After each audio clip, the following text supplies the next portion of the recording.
ठीक है, मैं आज प्रीलिम्स के ओरिएंटेड आपको कुछ करा देता हूँ, फिर मैं आपको डेली वो रिवीजन में ले लूंगा उस चीज़ को, और मुझे भी बहुत ज़्यादा लोड नहीं पड़ेगा क्लास का। ठीक है, इस तरीके से सही रहेगा। चलिए, तो मैं आपको आज प्रीलिम्स के ओरिएंटेड कुछ चीज़ें लिखवाता हूँ, and this is the prelims oriented class for the transfer of property act. चलिए शुरू करते हैं। You start making notes for your prelims point of view. Please go to your, जो मैं मतलब ये जो मैं क्लास करा रहा हूं, उस क्लास में जो मैं कराऊंगा, अगर आप उसको रिवीजन करते रहिए तो I expect at least 50% questions in your prelims exam. Prelims में लगभग 50% क्वेश्चंस आपको फंस जाएंगे यहां से। देखिए, प्रीलिम्स को क्वालिफाई करने का तरीका क्या है? प्रीलिम्स को क्वालिफाई करने का तरीका क्या है? प्रीलिम्स को क्वालिफाई करने के लिए इट इज नॉट नेसेसरी कि we should do every book in entire detail. ऐसे कभी नहीं होता। स्ट्रेटेजी ये होती है कि you pick some books and do your best in those books in such a way that your performance is about 100%। And what should be those books? वो books कौन सी होनी चाहिए? वो बुक्स वो होनी चाहिए जो हर जगह आती हैं, जैसे IPC. You will see the IPC in prelims and mains everywhere, but same thing is not with TPA. TPA हर जगह नहीं है। टीपीए कहीं पर प्रीलिम्स में होगा, कहीं पर नहीं होगा, कहीं पर केवल मेंस में होगा, और हो सकता है कहीं पर हो ही ना। तो टीपीए एक ऐसा सब्जेक्ट है, इसमें आपको उतनी ज्यादा मेहनत करने की जरूरत नहीं है जितने की हम लोग सीआरपीसी, एविडेंस, आईपीसी, सीपीसी में करते हैं। क्यों? सिलेक्टिव हो जाता है ये।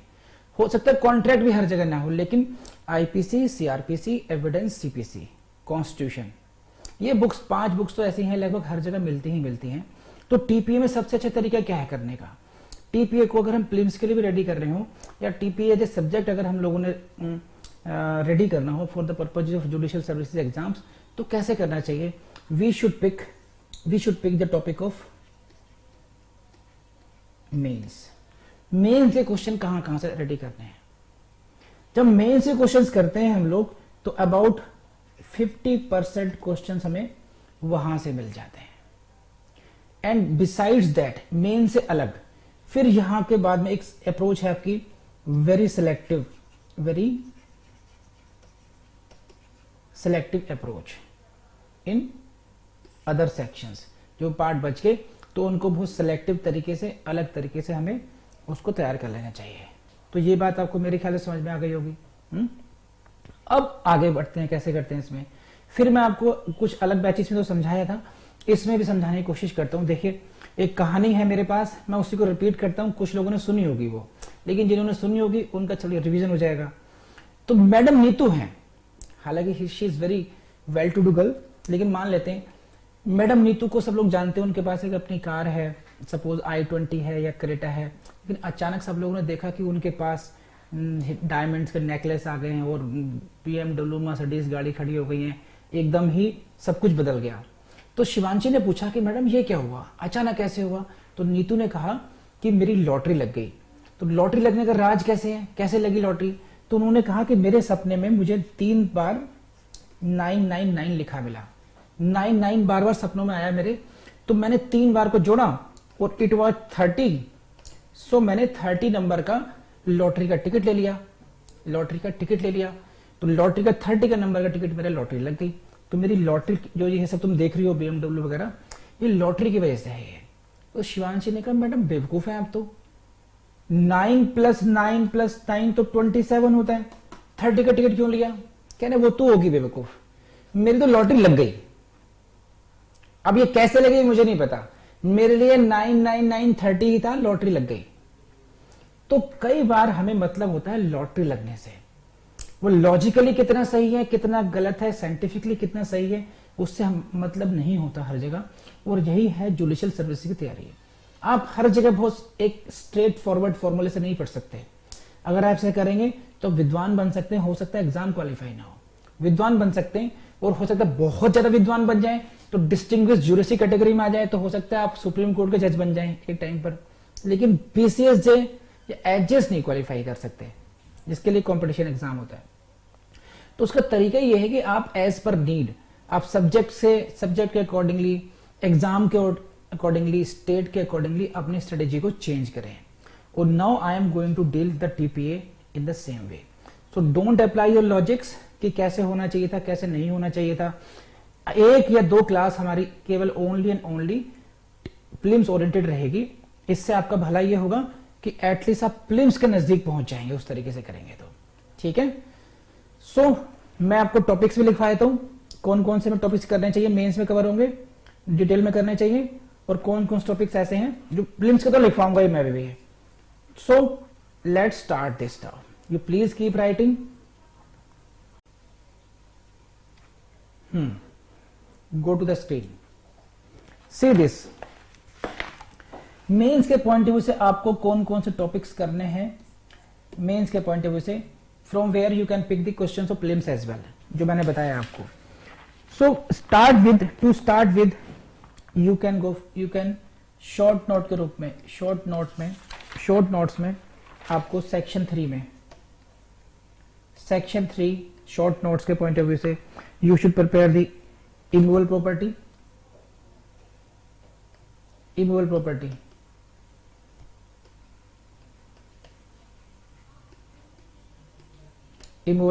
एक। Number 2, you should prepare for attested. You should prepare for the actionable claim.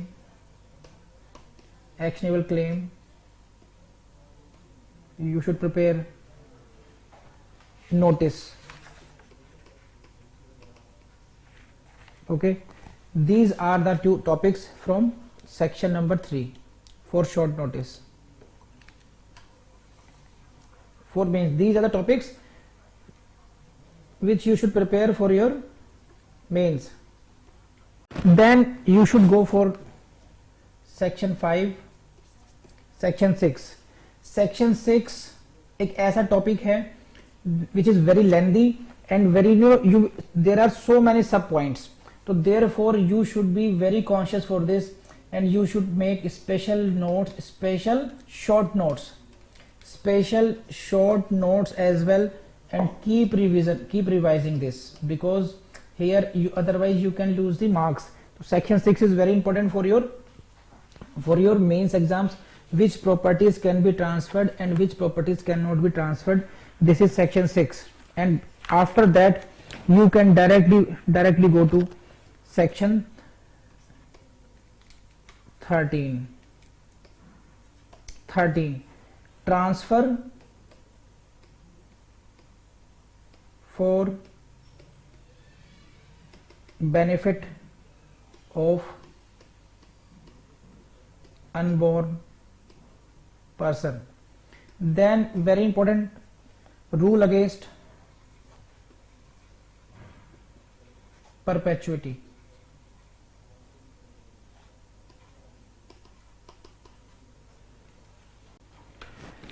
Next is what? Then comes 21, contingent interest.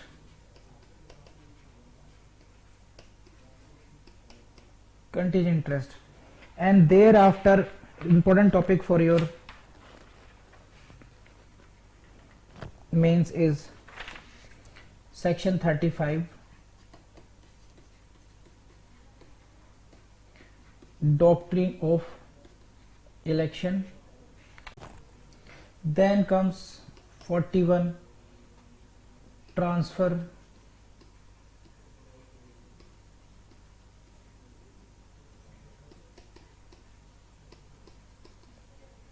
ostensible honor, transfer by ostensible honor. 41, transfer by ostensible honor. Thereafter 52,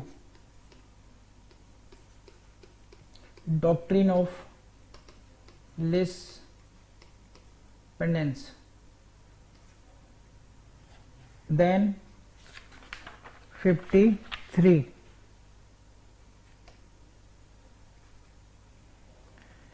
fraudulent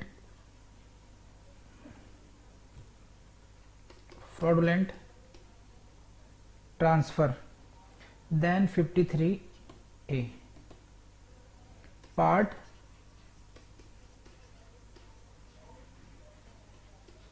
performance. So how many topics so far? 1 2 3 4 5 6 7 8 9 10 11 topics 11 topics section 19 vested interest सही है. ओ sorry 18 लिखा गया नीचे 19 sorry 19 wasted interest. हाँ, तो these are 11 topics up to section 53A. thereafter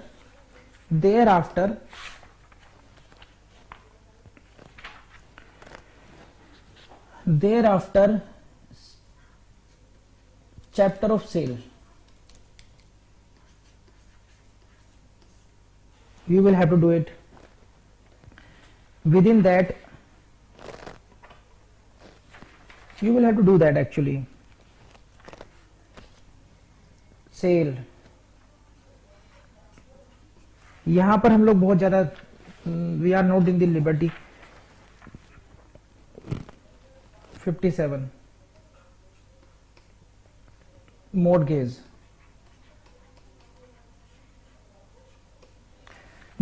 chapter is 58 to 104. I suppose this is, yes, this is up to 104, but within this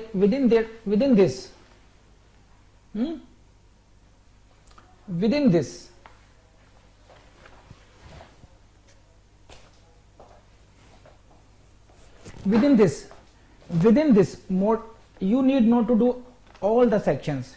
So मैं आपको बता दूं हमने we have to do 58 define mortgage and kinds of mortgages, and then is very important, most important is what? Section 60, right of mortgager to redeem.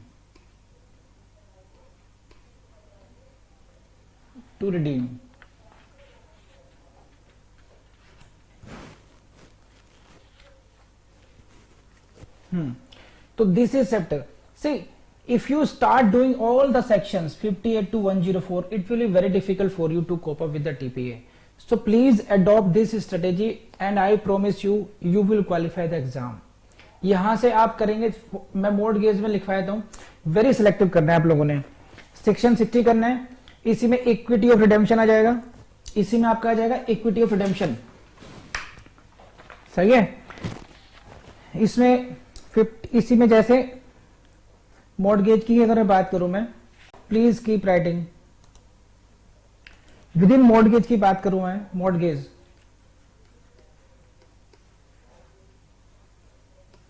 within that chapter you need not to do the entire chapter 59 58 to 104.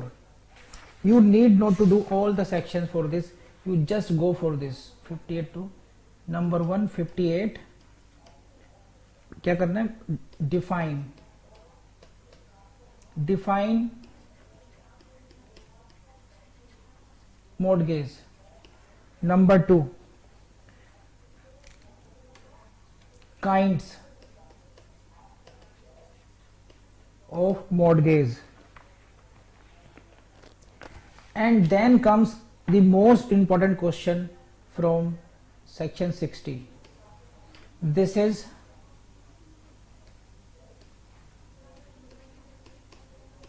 right of mortgager to redeem. Same is called इसमें एक line आती है, once a mortgage always a mortgage, once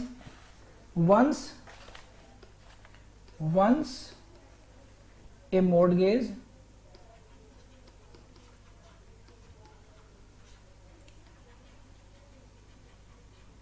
always a mortgage. Discuss, इस तरीके से question कर देंगे। इसी को बोलते हैं इक्विटी ऑफ रिडेम्पशन। ऐसे वन से मॉर्गेज, ऐसे क्वेश्चन बोल लेंगे, once mortgage always a mortgage, या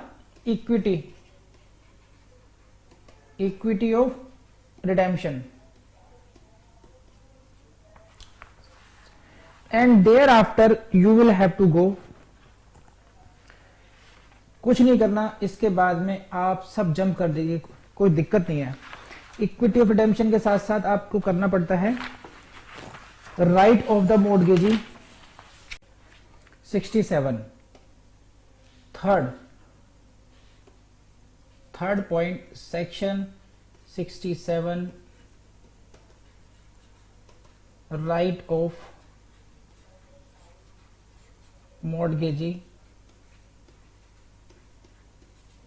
to, sorry, mortgagee, right of mortgagee to foreclosure बोल दीजिए, फोरक्लोज कर दीजिए, या सेल बोल दीजिए।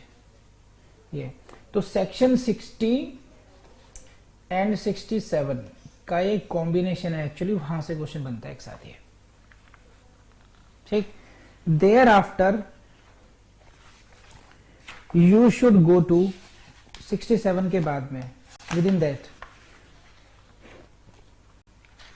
Marshalling, section 81, 82, fourth question from the mortgage itself, section 81 and 82, ये है topic marshalling, marshalling and contribution, and thereafter fifth topic is subrogation, 92, and thereafter topic is charge, 100 to 104. So these are the subtopics, six subtopics from the chapter of mortgage जो आपको करने चाहिए, ठीक है। इसके बाद में क्या है, फिर you will come to the next chapter, lease.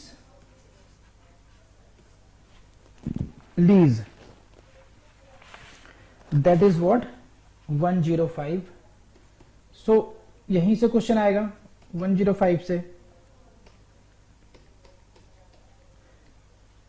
ये आपको पूरा कर लेना चाहिए एक्चुअली 105 टू 117, बिकॉज यहां प्रीलिम्स के क्वेश्चन बहुत आते हैं यहां से, डिफाइन एंड पूरा how it can be made and how it can be terminated, इस तरीके से राइट्स ऑफ, तो ये आपको चैप्टर पूरा करना है, इसमें कोई बहुत ज्यादा कम करने की जरूरत नहीं है। एंड देन कम्स 118 से आपका आ गया ये, उसको आप छोड़ भी सकते हैं वैसे तो, दिस इज 118 से। एक्सचेंज है 118, next topic is what, exchange.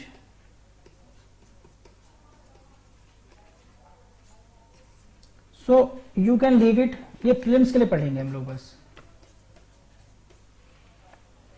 And then comes the gift, 122, 129, very very important for your both pre and mains, very important, and you should do all the sections, you cannot leave any section from this. And then comes the end of this, इसके बाद में आपको मन है आपका आपके पास time हो तब आप नेक्स्ट चैप्टर कर लेना, ये ट्रांसफर ऑफ एक्शनल क्लेम, अदरवाइज ये प्रीलिम्स के लिए सोच सकते हैं बस। सो इसमें भी बस, हालांकि ये 132 ज्यादा बड़ा सेक्शन है, ये है ही नहीं, 137 इसको भी कर लेंगे। तो दिस इज ऑल अबाउट, इस तरीके के अप्रोच से आप लोगों को, तो ये जो टॉपिक्स हैं मैंने आपको मेंस के टॉपिक्स लिखवा दिए सब। If you do all these topics for the purposes of mains, तो एटलीस्ट 50% क्वेश्चंस आपको यहीं से मिल जाएंगे, 50 to 60% questions in your prelims. तो इस तरीके से आप क्या कर रहे हैं, आपने बहुत कुछ छोड़ भी दिया टीपीए, और उतनी जान भी लगानी नहीं पड़ रही, और आपका मेंस सिक्योर हो गया। इससे अलग अब तरीका आया प्रीलिम्स को तैयारी करने का ना, प्रीलिम्स की तैयारी कैसे करनी है उसका डिफरेंट मोड हो गया। इन टॉपिक्स को जो मैंने आपको लिखवाए हैं, इन टॉपिक्स पर हमें डिटेल्ड डिस्कशन करना चाहिए, विद केस लॉज डिस्कशन करना चाहिए, बहुत अच्छी तरीके से कॉन्सेप्ट क्लैरिटी करनी चाहिए। इससे अलग जो टॉपिक्स हैं, प्रीलिम्स ओरिएंटेड टॉपिक्स हैं, वहां पर आपको, जैसे मैंने अभी आपको बताया, 9 + 9 + 9 27 करने की जरूरत नहीं है। वहां पर आप कोई लॉजिक करने की जरूरत नहीं है, सिर्फ और सिर्फ ये है कि आपको प्रीलिम्स के एग्जाम में जो 4 मल्टीपल चॉइसेस होंगी उनमें से एक को आपने टिक लगाना है। तो आज मैं आपको प्रीलिम्स ओरिएंटेड नोट्स बनवा देता हूं, कहां से हैं, और आप उनको अलग तरीके से वैसे रटने की कोशिश करना।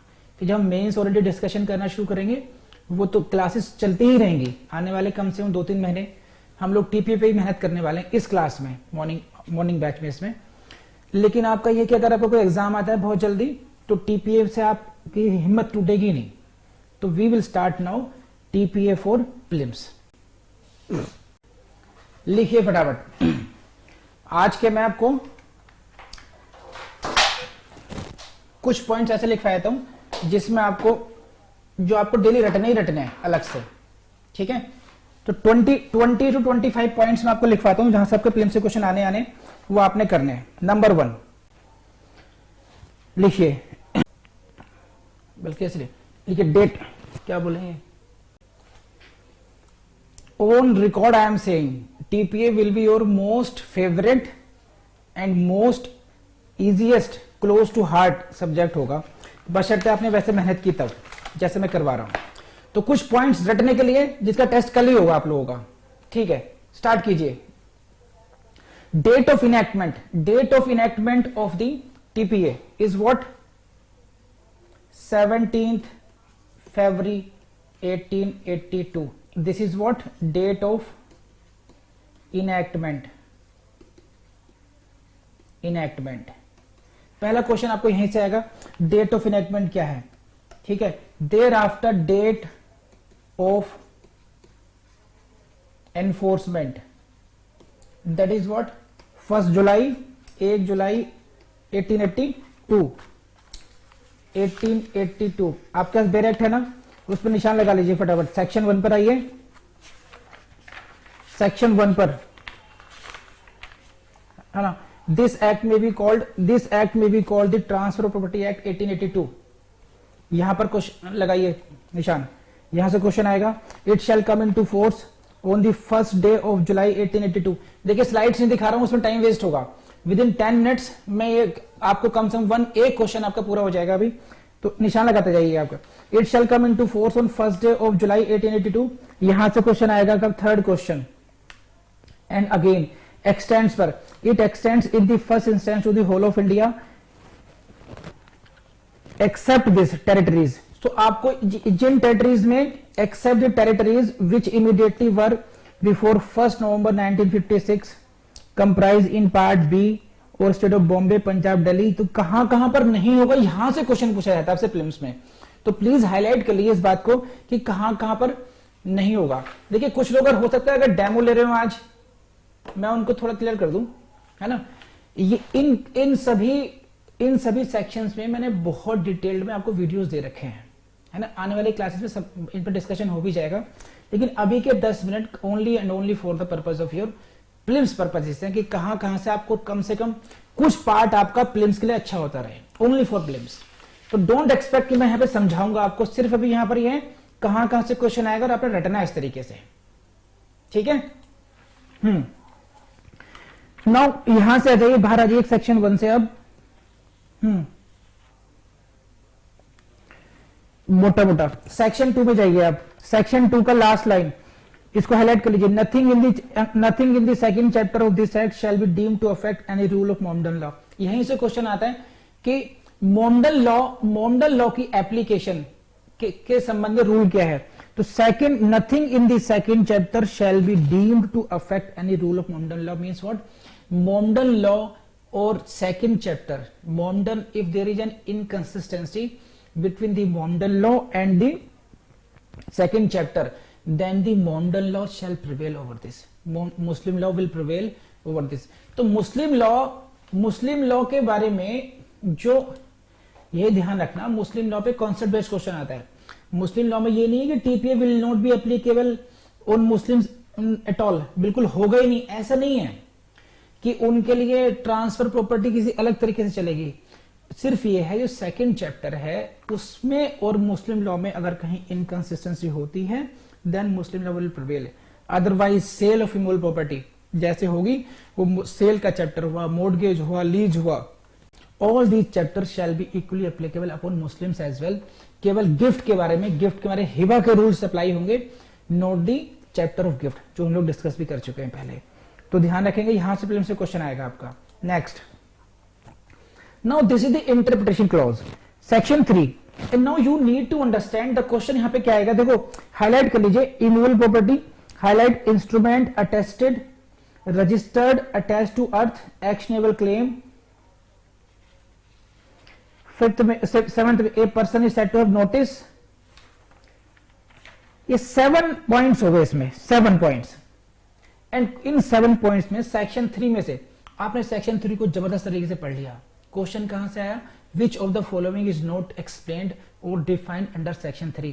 तो आप लोग केवल और केवल प्रीलिम्स के लिए इनकी हेडिंग को ही घोट लीजिए। पहला काम को घोटने का ही है ना, कि which is defined and which is explained और defined and which is not, और वो भी सीक्वेंस में याद रखना होगा आपको।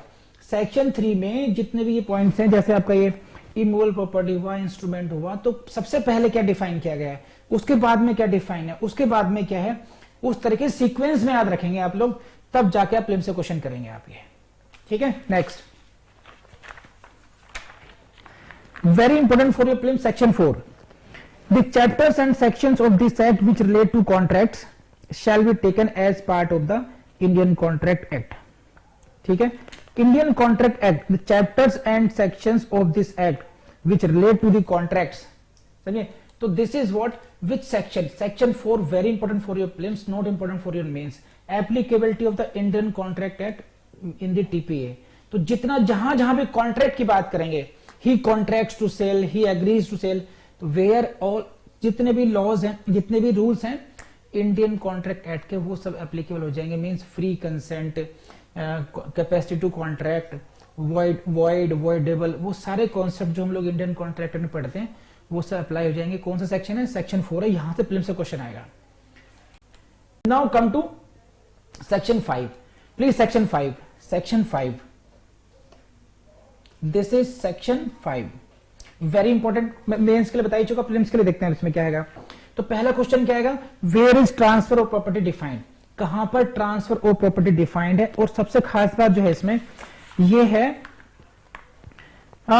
मैं आपको निशान लगवाता हूं, in the following sections transfer property means an act by which a living person conveys, ये अंडरलाइन के लिए, living person conveys in present और इन फ्यूचर टू वन और मोर अदर लिविंग पर्संस, है ना। ये पूरी लाइन करनी पड़ेगी आपको कि यहां पर जो है इतना है। देखिए सेक्शन 5 में क्वेश्चन क्या बना के देते हैं आपको, वो पहला क्वेश्चन सेक्शन 5 में पूछेंगे कि where is transfer property defined. Number 2, inter vivos याद कर लीजिए, inter vivos means TPA is applicable only for the transfers which are happening inter vivos, जो दो जीवित व्यक्तियों के मध्य जो ट्रांसफर हो रहे हैं उसी को डील करता है। ये बात कहां लिखी है, सेक्शन 5 में लिखी हुई है, सही है। बाकी डिटेल में पढ़ाई चुका हूं इसको मैं। तो transfer property defined section 5 inter vivos and हम यह कह सकते हैं act of the parties. This is dealing with the transfer of property by the act of parties. It is not by the operation of law. It is not the automatic transfer as in case of inheritance. It is not the transfer by the court. It is dealing with the transfer of property by the act of the parties.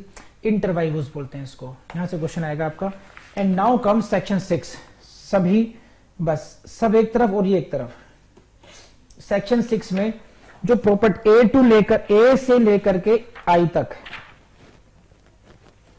ए से लेकर आई तक जो properties हैं, the properties which can not be transferred, it is the list. देखिए 23 से पढ़ता हूं आपके लिए मैं. प्रॉपर्टी ऑफ एनी काइंड में भी transferred, property of any kind में भी ट्रांसफर्ड मतलब किसी भी प्रकार की प्रॉपर्टी ट्रांसफर हो सकती है एक्सेप्ट फॉलोइंग. जो लिस्ट दी गई है it means these properties can not be transferred.